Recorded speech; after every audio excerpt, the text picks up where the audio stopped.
सुबह सुबह हम हमारे हिंदू मंदिरों में, गिरजाघर में भी सारे दिन इतवार को घंटा बजता है, और हमारे मंदिरों में भी प्रातःकाल सुबह सूर्य निकलने से पहले, शाम को सूर्य छिपने के बाद आरती की जाती है, शंख बजता है। आज का कोई मन चला कम्युनिस्ट या कोई और आदमी जो नहीं मानता है, नहीं समझ में आता है ऋषियों की वैज्ञानिक वाणी, ये जो परिपाटी बनाई है, हमारे ऋषि बड़े बुद्धिमान थे, बड़े वैज्ञानिक थे। एटमॉस्फेयर को शुद्ध होना हमारे लिए बहुत आवश्यक है, हर मनुष्य मात्र के समाज सेवा के लिए। जब वातावरण गंदा हो जाएगा, अपवित्र अशुद्ध हो जाएगा, बैक्टीरिया इसमें आ जाते हैं और कितनी बातें हैं, तो हम बीमार हो जाएंगे, सारा समाज बीमार हो जाएगा, सारा देश बीमार हो जाएगा। उस सबको से रक्षा के लिए हमें ये परिपाटी हमारे धर्म में शुगर कोटेड रूप से दी गई, बनाई ऋषियों ने। और शंख बजाने से बहुत सारी बीमारियां भाग जाती है शंख ध्वनि के द्वारा। 1916 में बर्लिन यूनिवर्सिटी ने जर्मन के अंदर ये अनुसंधान किया, शंख के शब्द घोष से 1600 फीट के अंदर टाइफाइड फीवर, प्लेग, हैजा, कंपज्वरी के बैक्टीरिया, कीटाणु नष्ट हो जाते हैं। जरा समझिए तो सही, कैसी गले के संबंध की बहुत सारी बीमारियां शंख ध्वनि, शंख बजाने से भी दूर हो जाती हैं। इस प्रकार पेट की बहुत सारी बीमारियां शंख भस्म के द्वारा दूर होती हैं, आयुर्वेद ने ये सिद्ध कर दिया है। इस प्रकार घंटा ध्वनि के द्वारा भी बहुत सारी अद्भुत प्रकार की बातें उपस्थित बीमारियों को ठीक करने के निष्कर्ष निकाले गए हैं। घंटा ध्वनि अपने आप में एक जबरदस्त चीज है, शब्द से संबंध रखता है ये सब बातें।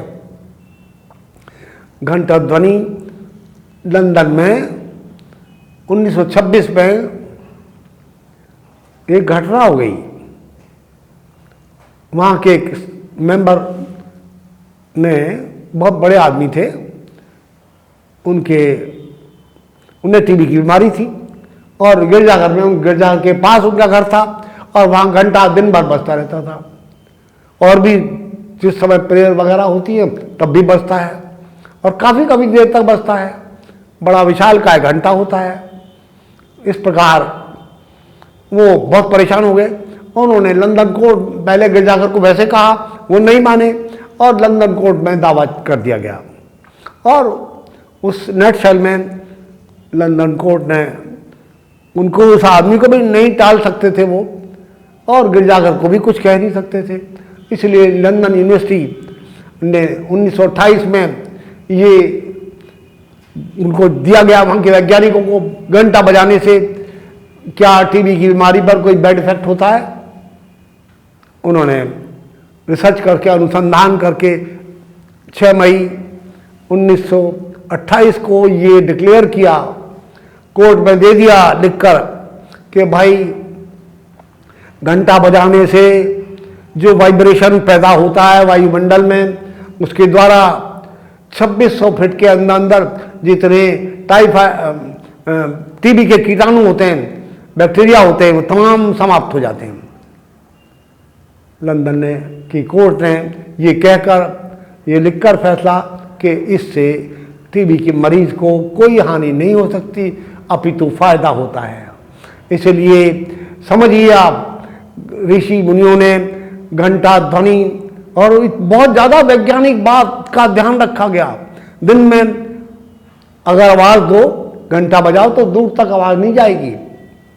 अगर रात को आवाज़ दो सूर्य छिपने के बाद, तो दूर तक जाती है। अभी टेस्ट कर लीजिए आप। ऐसे ही शंख ध्वनि शब्द वही ब्रह्म हमारे यहाँ कह दिया गया, पर आप ऐसी बात नहीं समझेंगे। आपको तो गोरी चमड़ी वाला वो विदेशी व्यक्ति जो कहे, वो वैज्ञानिक कहे, वो बात समझ में आती है। गलत बात है ये।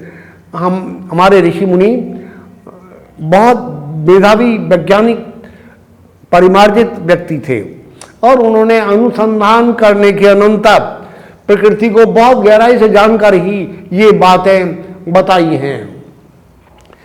शब्द बहुत बड़ी चीज़ है। अभी शब्द का बहुत ज़बरदस्त प्रभाव होता है आपके शरीर पर, आपके मन पर, आपकी बुद्धि पर। अभी ऊपर से वेम्पायर हवाई जहाज जा रहा है, समझिए आपके दिल और दिमाग पर प्रेशर होगा उस शब्द का। कैसी बात है। अगर अभी बंदूक का फायर कर दिया जाए तो 1 सेकंड के लिए आपका दिल खड़ा हो जाएगा।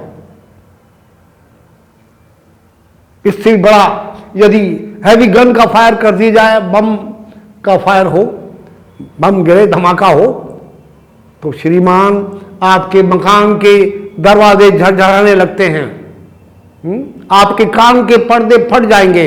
अगर बहुत तेज धमाका हुआ तो मकान के शीशे क्रैक हो जाएंगे दरवाजों के। इस प्रकार कौन क्या हुआ, किसी ने पत्थर मार दिया या किसी ने कील ठोक दी जो हमारे कान के पर्दे फट गए उस भयंकर आवाज से। इतना वायुमंडल में प्रेशर होता है। मैंने मिलिट्री के गनर लोगों से बात किया, उन्हें इंस्ट्रक्शन होती है जब हैवी गन का फायर हो तो मुंह खुला रखें, थोड़ा सा नहीं रखेंगे, मुंह खुला नहीं होगा तो आपके कान की इतना जबरदस्त धमाका होता है कि आपके कान के पर्दे बिना कील ठोके हुए फट जाएंगे। और मुंह खुला हुआ है तो कान के पर्दों को नुकसान नहीं होगा। मकान का दरवाजा खुला है तो भी वो मकान के जो शीशे गिलास है वो नहीं फटे, टूटेंगे। इस प्रकार वायुमंडल में बड़ा जबरदस्त कंपन होता है और उसके द्वारा ये सब, तो बैक्टीरिया क्या करेगा बेचारा, वो तो बड़ी छोटी सी सेंसिटिव चीज होती है, जीव होता है, वो समाप्त हो जाता है उस वाइब्रेशन से। और स्पेशली टीबी के कीटाणु घंटा बजाने से, और वो भी देखिए ना कैसी अजीब बात है, दिन में लाइट की किरणें, सूर्य की किरणें आवाज की तरंगों को आगे बढ़ने से रोक देती हैं। रात्रि सूर्य छिपते ही रेडियो वेव्स और थॉट वेव्स वायुमंडल में एक ही स्पीड से मूव करते हैं। ये वैज्ञानिक सिद्धांत है। देखिए छोटा सा रेडियो सेट है आपका, पुराने जमाने आज से 60 साल पहले बड़ा सेट नहीं था, बैटरी का छोटा सा रेडियो सेट था। हम दिन में कोशिश करते लाहौर का रेडियो स्टेशन मिला लें, इंदौर का मिला लें, नहीं मिलता था। सूर्य छिपा और एकदम छोटे छोटे रेडियो सेंटर को, रेडियो स्टेशन को पकड़ लेता था वो। बताइए क्या हुआ, लाइट की किरणें आवाज की तरंगों को, थॉट वेव्स और रेडियो वेव्स को आगे बढ़ने से रोकती है, रुकावट उपस्थित हो जाती है। इसलिए वो रेडियो ने छोटे सेट ने भी सूर्य छिपते ही रात्रि काल में, हमारे यहाँ इस बात का ध्यान रखा गया, आरती सुबह सूर्य उदय होने से पहले ही होती है, दिन में नहीं होती।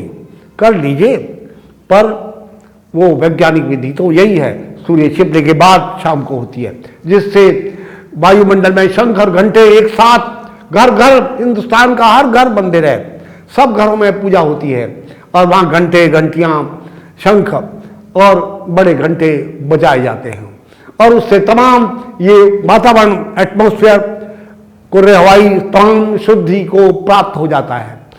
समाज के कल्याण के लिए हमने ये करा।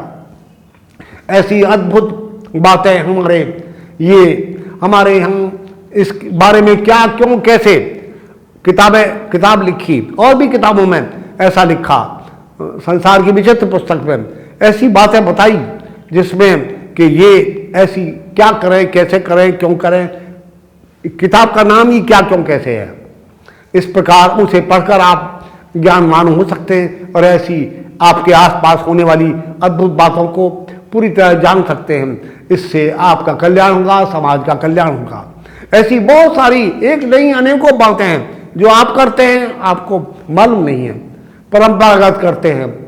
आपका हमारे दादा मर गए और हम विश्वास रखते हैं कि इसकी हड्डियाँ फूल चुग कर जलाने के बाद उनको और गंगा जी में डाल दो, भी ये विश्वास रखते हैं। गंगा जी में जब तक हमारे उस मरने वाले की, प्रिय व्यक्ति के ये हड्डियाँ पड़ी रहेंगी तब तक वो स्वर्ग में बैठा रहेगा, उसे शांति मिलेगी। ये बात कैसी बात है, बड़ी ज़बरदस्त वैज्ञानिक बात है।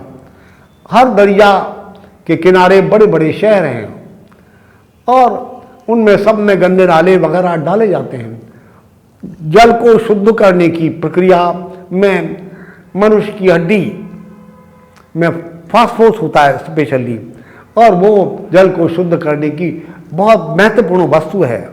वो हजारों लाखों मन हड्डियाँ हर वर्ष गंगा जी में हरिद्वार के सन्निकट आसपास डाल दी जाती है और भी अन्य अन्य स्थानों पर डाली जाती हैं।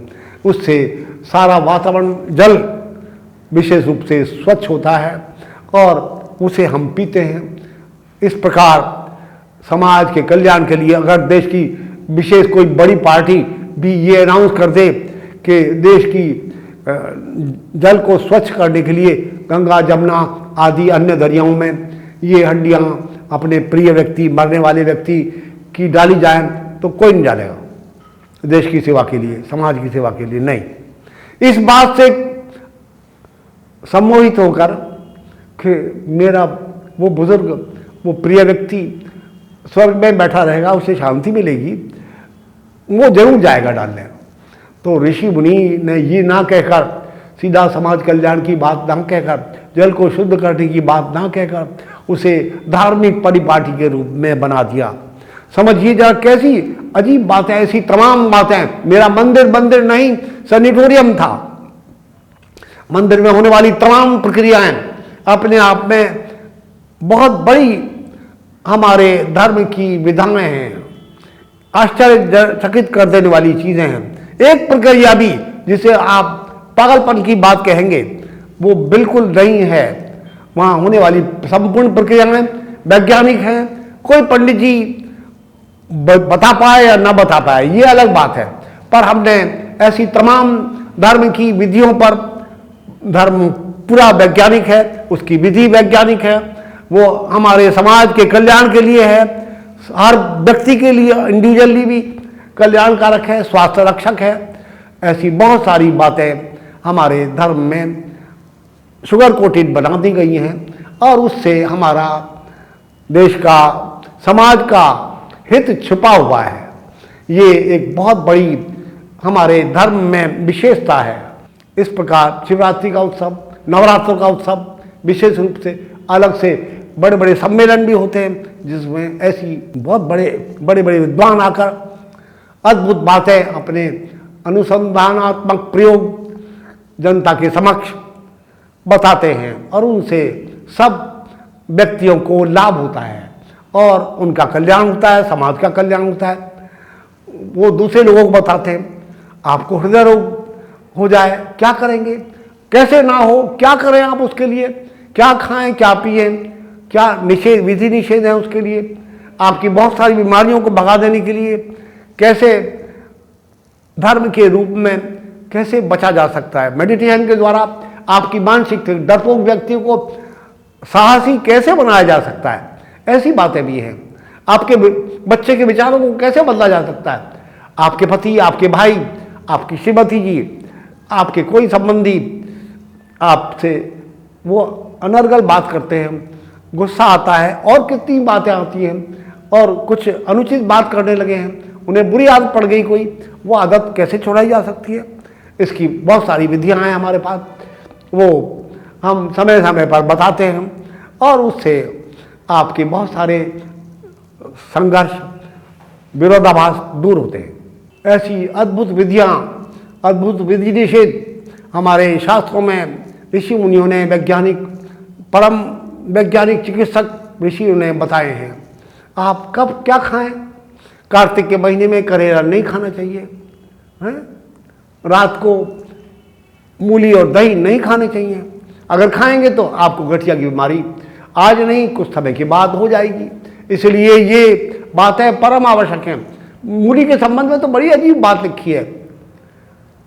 पुराने ज़माने बुजुर्ग लोग क्या करते थे, भैया सुबह मूली 1 रुपए की दे तो खा लो और दोपहर को 1 आने की दे तो खा लो।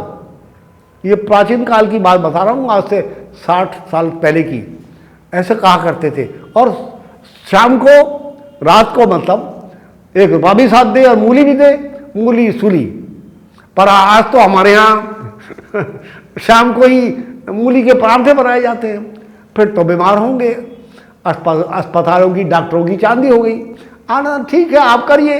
हम जनसाधारण को मालूम नहीं है कौन सी चीज़ किस समय नहीं खानी चाहिए, कब खानी चाहिए, कैसे खानी चाहिए। ये भैया ज़रूरी बातें हैं। आपको हमारे त्यौहार बड़े विचित्र हैं, हमारे अलग अलग उत्सव, छठ तिला एकादशी आती है, मकर संक्रांत आती है, उसमें तिल खाने की माघ के महीने में बड़ी विशेषता है। उससे पेशाब के संबंध की तमाम बीमारियां, मसाने में गर्मी हो जाती है, सर्दी के समय में, सर्दी के मौसम में मसाने में गर्मी हो जाती है और पेशाब की बहुत सारी बीमारियां हो सकती हैं, और वो तिल खाने से बिल्कुल आसानी से दूर हो जाती है। ऐसा इसलिए छठ तिला एकादशी में तिल का तेल लगाइए, तिल खाइए, रेवड़ी के रूप में, गज्जक के रूप में, कुछ और। ये सब इस प्रकार की विधियां हैं जिससे बहुत बड़ा लाभ होगा आगे आने वाले टाइम में। आपको सारी उम्र स्वस्थ रहेंगे। पर आज हमें मालूम ही नहीं है क्या करना चाहिए, क्या नहीं खाना चाहिए। जैसे लोहड़ी का त्यौहार मनाया जाता है पंजाब में, उत्तर भारत में दूसरे होली का त्यौहार होता है। उसमें हम क्या करते हैं, रेवड़ियाँ, गन्ना और फुग्गा, तिल, फुल्लियाँ, मक्का के पॉपकॉर्न, वो उस आग में जा डाल देते हैं उसका, और आग के सामने खड़े हो जाते हैं, तपते हैं, उसका चक्का लगाते हैं। इसका मतलब ये बताया जा रहा है श्रीमान कि आज के बाद तापलंग बंद, गर्म पानी से नहाना बंद, रेवड़ियाँ खानी बंद। बस 10-5 दिन खा लीजिए, आप बंद करिए, और नहीं तो आगे आने वाले में मौसम परिवर्तन होने वाला है। आपको खुजली, खाज, चर्म रोग, दाद वगैरह ये हो जाएंगे। इसलिए ये फुग्गा, मूंगफली, ये सब आग में समर्पित कर दी जाती है। ये शिक्षा दी जा रही है, पर ऐसा नहीं हम परंपरागत करते हैं और खूब मूंगफली खाते हैं, खूब तिल की रेवड़ियाँ खाते हैं। अरे इससे पहले पहले खा लीजिए सर्दी के मौसम में। इसकी इसी प्रकार होली में, होली के समय तो गन्ना भी होली में डाला जाता है, और भी कई चीज़ें डाली जाती है। उसका मतलब आप पहले से खा लिया आपने गन्ना वन्ना, अब गन्ना, पर आप तो गर्मी में गन्ने का रस खूब पीते हैं, वो नुकसान करता है। इस प्रकार ये अद्भुत बातें हम बताकर आपकी सेवा करते हैं। एक्स प्रिंसिपल साइंटिस्ट हूँ और इस संस्था से बहुत पहले से मैं जुड़ा हुआ हूँ। आचार्य जी की योग मुद्राओं के बारे में ओरिजिनल खोज है, और इन मुद्राओं के द्वारा हमने भगवान बुद्ध को ज्ञान मुद्रा में देखा है। इसी तरह से नानक देव जी, डिफरेंट हमारे संत महात्मा, हमारी हार्ट अटैक होने पर ज़रा सा आप ज्ञान मुद्रा या योग मुद्रा कीजिए, 5 तत्व उससे रेगुलेट हो सकते हैं। तो ये आचार्य जी ने इस पर अच्छा रिसर्च किया है, और उस पर उनकी बुक्स भी हैं। उन्होंने अपने शिष्यों के लिए डिफरेंट टाइप की कुंडली योग उसको डेवलप किया, और उसको सिद्ध करने के लिए बहुत से लोग यहाँ आते हैं और अपने डिफरेंट टाइप की बीमारियाँ उनकी स्वास्थ्य होकर जाते हैं।